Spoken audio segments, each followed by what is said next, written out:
ಯಾರ್ಯಾರ ಹತ್ರ ಮಾಧ್ಯಮದವ್ರ ಹತ್ರ ಬಿ ಫಾರ್ಮ್ಗಳಿದೆ ನನಗಂತೂ ಗೊತ್ತಿಲ್ಲ.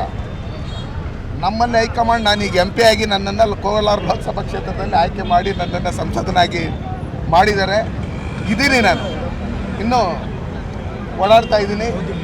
ನನ್ನ ಅವಧಿ ಇನ್ನೂ ಮುಗ್ದಿಲ್ಲ.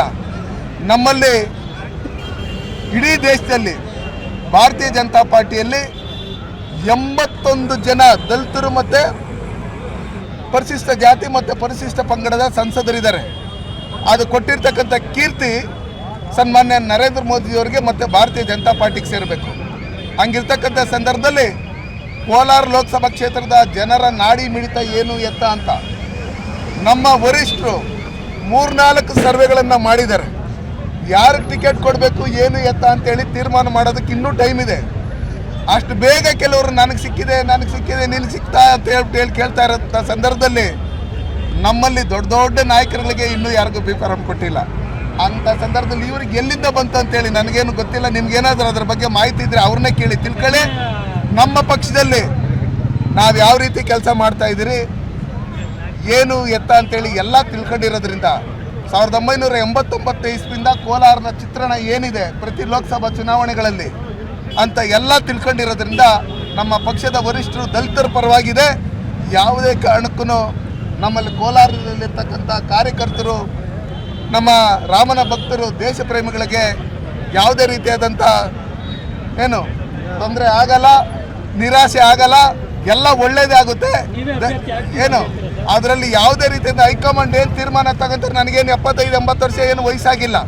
ಹಂಗಿರ್ತಕ್ಕಂಥ ಸಂದರ್ಭದಲ್ಲಿ ಹೈಕಮಾಂಡ್ ಏನು ತೀರ್ಮಾನ ತಗೊಂತಾರೆ ಅದಕ್ಕೆ ಬದ್ಧವಾಗಿರ್ತೀರಿ. ನಮ್ಮ ಉದ್ದೇಶ ಭಾರತೀಯ ಜನತಾ ಪಾರ್ಟಿ ಸನ್ಮಾನ್ಯ ನರೇಂದ್ರ ಮೋದಿ ಅವರು ಈ ದೇಶದಲ್ಲಿ 3ನೇ ಬಾರಿ ಪ್ರಧಾನಮಂತ್ರಿ ಆಗಬೇಕು.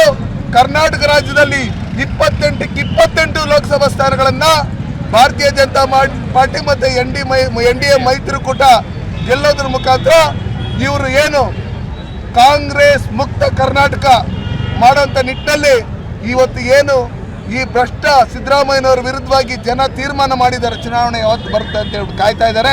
ಅದಕ್ಕೋಸ್ಕರ ಪಕ್ಷದ ವರಿಷ್ಠರ ತೀರ್ಮಾನಕ್ಕೆ ನಾವು ಬದ್ಧರಾಗಿದ್ದೀವಿ. ಈಗ ನಾನು ಸಿಟ್ಟಿಂಗ್ MP ಇದ್ದೀನಿ. ಆ ಥರ ಏನಾದರೂ ಇದ್ದರೆ ನಮ್ಮಲ್ಲಿ ವರಿಷ್ಠರು ನನ್ನ ಹತ್ರ ಡಿಸ್ಕಸ್ ಮಾಡ್ತಾರೆ. ಹಂಗಿರ್ತಕ್ಕಂಥ ಸಂದರ್ಭದಲ್ಲಿ ಊಹಾಪೋಹಗಳಿಗೆ ಯಾರನ್ನು ಕಿವಿ ಕೊಡಕ್ಕೆ ಹೋಗಬೇಡಿ. ನಮ್ಮಲ್ಲಿ ಭಾರತೀಯ ಜನತಾ ಪಾರ್ಟಿ ಸನ್ಮಾನ್ಯ ನರೇಂದ್ರ ಮೋದಿಯವರು, ನಮ್ಮ ಅಮಿತ್ ಶಾಜಿಯವರು, ನಡ್ಡಾರವರು, ಯಡಿಯೂರಪ್ಪ ಅವರು, ವಿಜೇಂದ್ರ ಅವರು, ನಮ್ಮ ಬೊಮ್ಮಾಯಿರವರು, ಅಶೋಕ್ ಅಣ್ಣವರು ಎಲ್ಲ ವರಿಷ್ಠರು, ಪ್ರಹ್ಲಾದ್ ಜೋಶಿ ಅವರಿಂದ ಹಿಡಿದು ಸಂತೋಷದಿಂದ ಹಿಡಿದು ಎಲ್ಲರನ್ನು ವರಿಷ್ಠರು, ನಮ್ಮ ಜಿಲ್ಲಾ ಟೋಟಲ್ ಎಲ್ಲ ನಾವೆಲ್ಲ ಒಗ್ಗಟ್ಟಾಗಿದ್ದೀರಿ. ನಮ್ಮಲ್ಲಿ ಯಾವುದೇ ರೀತಿಯಾದಂಥ ಆ ಥರ ತೊಂದರೆ ಆಗಲ್ಲ. 100% ಮತ್ತೆ ನಾವಿಲ್ಲಿ ಲೋಕಸಭಾ ಸದಸ್ಯರಾಗಿ ಆಯ್ಕೆ ಆಗೋದ್ರಲ್ಲಿ ಯಾವುದೇ ರೀತಿಯ ಡೌಟ್ ಇಲ್ಲ.